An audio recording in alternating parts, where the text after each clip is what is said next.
di tahun 80-an, guru dari guru kita Abuya Sayyid Muhammad Alawi Al-Maliki difatwakan kafir. Siapa yang fatwakan kafir? Murid-murid bin Baz, namanya Ibnu Mania, Ibnu Jibrin, Utsaimin. Kata mereka Muhammad Alawi, mereka nggak bilang Sayyid, Muhammad Alawi taghut Makkah, berhala di Makkah. Padahal Sayyid Muhammad ini lebih mengerti baca kitab daripada yang memfatwakan. Suatu kali diundanglah beliau oleh kerajaan. Ulama-ulama Wahabiyah yang memfatwakan hadir. Itu ulama-ulama menuntut kerajaan Saudi untuk menghukum, memenjarakan, bahkan kalau perlu mati terhadap Sayyid Muhammad Alawi Al-Maliki. Tapi berhasil atau tidak? Ternyata raja-raja di Saudi sangat hormat kepada Abuya Sayyid Al-Maliki. Dan sekarang anak-anak dari raja-raja itu sudah mulai lelah dengan sakleknya kelompok yang keras ini. Maka mereka sudah buang-buang ini, ditampunglah oleh orang Indonesia. Di sana udah nggak dipakai, Pak. Dulu perempuan di sana dilarang nyopir, sekarang nyopir. Dulu mereka buang-buang waktu mereka mengata-ngatai Sayyid Muhammad. Mereka katakan Sayyid Muhammad sesat. Sebelumnya mereka larang maulid. Maka nggak ada maulid di Mekah Madinah. Antum cari aja, tinggal aja setahun kalau nggak percaya. Ya. Dulunya ada, tapi kemudian mereka hilangkan dan mereka katakan itu syirik. Abuya Sayyid Muhammad Alawi Al-Maliki dituduh musyrik cuma karena memuji Rasulullah. Jadi antum nih nggak boleh puji siapapun. Tapi mereka kalau ketemu raja-raja puji. Sahibus sumu, sahibul ma'ali. Kalau diterjemahkan yang mulia, yang terhormat, yang tinggi. Giliran kita sebut Sayyiduna Muhammad bid'ah.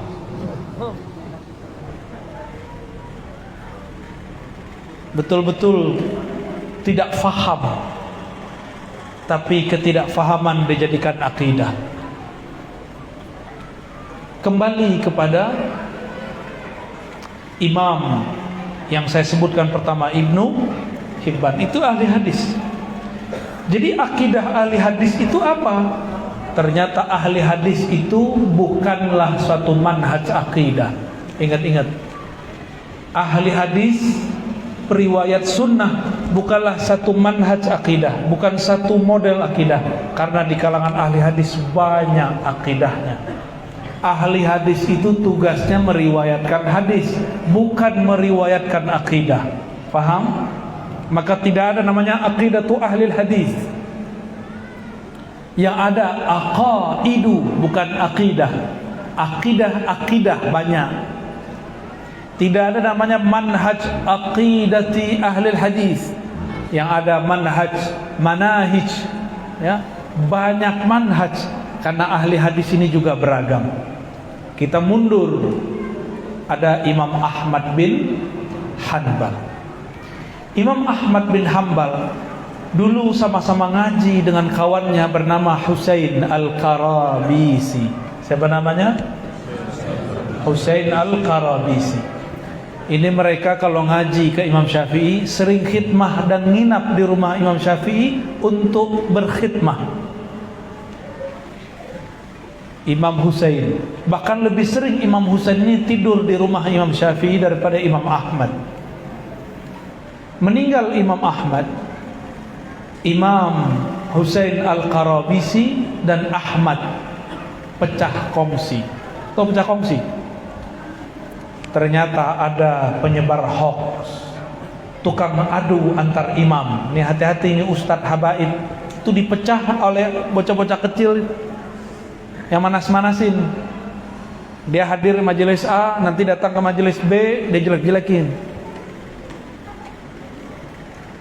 Terjadi hal itu di zaman Imam Husain dan Imam Ahmad, Husain Al-Qarabisi.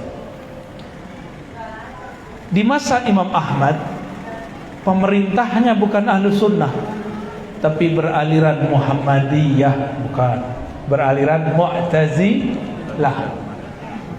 Mu'tazilahnya beragam, namanya Wasil bin Atha, ada Amr bin Ubaid, ada macam-macam. Khalifahnya bernama Al-Ma'mun. Dia suka berguru kepada orang-orang yang terlihat cerdas. Ternyata ada seorang yang terlihat cerdas berbicara, ya, namanya Bishr Al-Murisi. Bishr Al-Murisi akidahnya akidah Qadariyah Mu'tazilah. Dalam akidah Mu'tazilah, mereka punya doktrin yang saklek tapi tidak menarik. Apa kata mereka? Al-Quran itu dicipta. Menarikkah bahas begitu? Hah? Enggak menarik kan? Al-Quran makhluk. Apa menariknya? Bagi kita enggak menarik. Tapi orang-orang Mu'tazilah ini membahas yang enggak menarik itu. Enggak penting banget ya. Apa kata mereka? Al-Quran itu kalam Allah, dicipta, makhluk. Siapa saja yang tidak mengatakan Al-Quran itu dicipta, makhluk, maka mesti ditolak riwayatnya, ditutup majelisnya, dipenjara, disiksa. Enggak penting kan? Malah kawan-kawan saya di kampus mau menghidupkan lagi akidah Mu'tazilah. Kata mereka keren, padahal dia nggak ngerti Mu'tazilah jeroannya apa. Sampailah kemudian kepada Ma'mun, khalifah zaman itu. Jadi khalifah ini belum tentu benar juga. Kekhalifahan Abbasiyah bukanlah kekhalifahan yang kita tunggu-tunggu. Bukan itu yang kita rindukan khilafahnya. Al-Ma'mun dengar bahwa ulama-ulama ahli hadis tidak satu suara. Maka ulama-ulama yang tidak sepakat dengan akidah pemerintah. Pemerintah akidahnya apa? Al-Quran makhluk. Maka dengan cara itu dia politisasi bab ini dan dia tangkap ulama cuma karena beda faham. Ya. Akhirnya Imam Ahmad ditangkap. Tapi Husain Al-Qarabisi tidak ditangkap. Kenapa?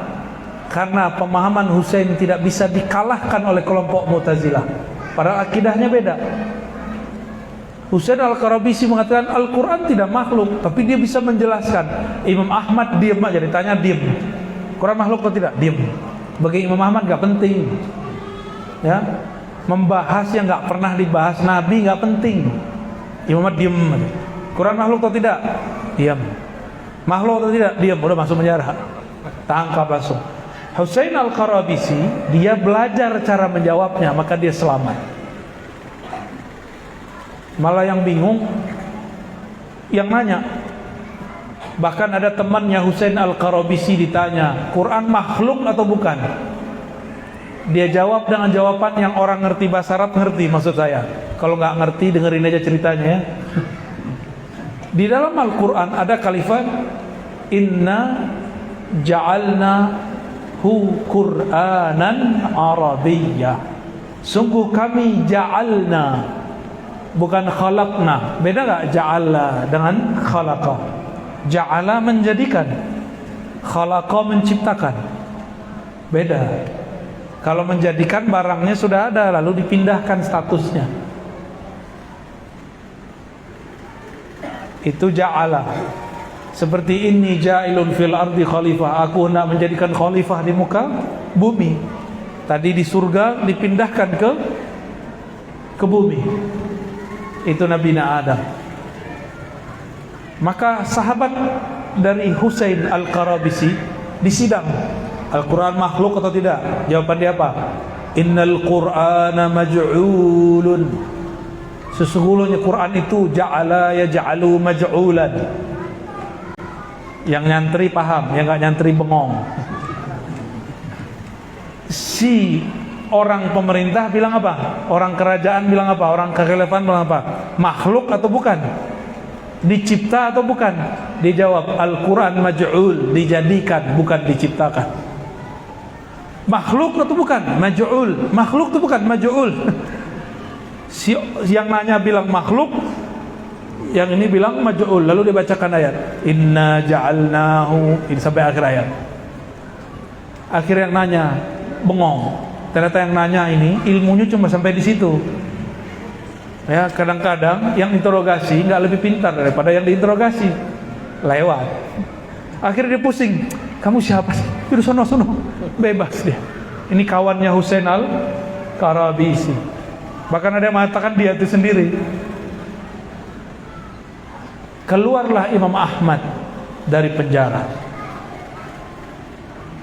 Si Ma'mun sudah nggak memerintah, penggantinya juga ganti juga, pengganti setelahnya juga sudah selesai. Dibukalah majelis Imam Ahmad, juga ada majelis Imam Husain Al-Qarabisi. Apa yang terjadi? Ada seorang murid ngetes Imam Ahmad dan besok dia ngetes Imam Husain. Ketika datang ke Imam Ahmad, apakah Al-Quran makhluk atau tidak? Imam Ahmad bilang, yang bilang Quran makhluk kafir, yang bilang tidak makhluk bid'ah. Berarti bahas ini nggak boleh. Bahas ini tidak versi Imam Ahmad. Dapat senjata nih. Kata si jamaah, makanya jangan senang Ustadz banyak jamaah. Siapa tahu ujian. Jangan sedih dikit jamaah. Siapa tahu itu anugerah. Ya. Biasa-biasa aja kita, banyak sedikit sama aja. Maka si orang ini sudah siap-siap. Kayaknya ada imam yang beda nih. Ini orang katanya temenan, kok akidahnya beda. Besok saya mau uji. Datang dia besok ke majelis Imam Husain Al-Qarabisi. Apa kata dia? Tuan Syekh, kata Ahmad, kurang ajar kan dia? Enggak, dia bilang Imam Abdullah, Imam Abu Abdullah, Imam Ahmad. Kata si Ahmad, yang bahas Quran makhluk kafir, yang bilang Quran tidak makhluk bid'ah. Menurut ente gimana? Kata beliau, innal Quran kalamullah ghairu makhluk. Sesungguhnya Quran kalam Allah, bukanlah makhluk. Dilaporkan ke Imam Ahmad. Kata Imam Ahmad, kan saya sudah jawab. Orang yang ngomong Quran makhluk bid'ah. Tambah girang nih orang. Besok dia pergi lagi. Imam Husain Qarabisi. Kata Ahmad, yang ngomong Quran makhluk bid'ah. Ente kemarin ngomong begitu. Oh, yang bilang tidak makhluk bid'ah. Terus gimana dong? Ya sudah, berarti Quran makhluk. Datang lagi ke Imam Ahmad. Kafir yang ngomong begitu, kata Imam Ahmad. Balik lagi dia. Ini orang kerjanya ngadu-ngadu aja nih. Ini hati-hati nantum nih, mukanya muka tukang adu, ada nih beberapa ya. Tukang lapor-lapor aja. Apa pentingnya begitu-gituan ya? Sampai di Imam Qarabisi kemudian diam. Ishadal gulam. Nah, dia tersinggung dengan Imam Ahmad. Padahal temenan. Apa sih maunya bocah Ahmad? Itu gara-gara siapa? Si tukang hasad, tukang hasud. Jadi di mana-mana setiap masa ada tukang hasud. Sekarang tukang hasudnya YouTube. Channel-channel tuh dipotong-potong, kata Ar-Razi, kata Uwas, kata Uwas. Kita diadu-adu. Kami gak usah diadu-adu lah ya. Kami sudah belagu, udah adu-adu sama orang lain.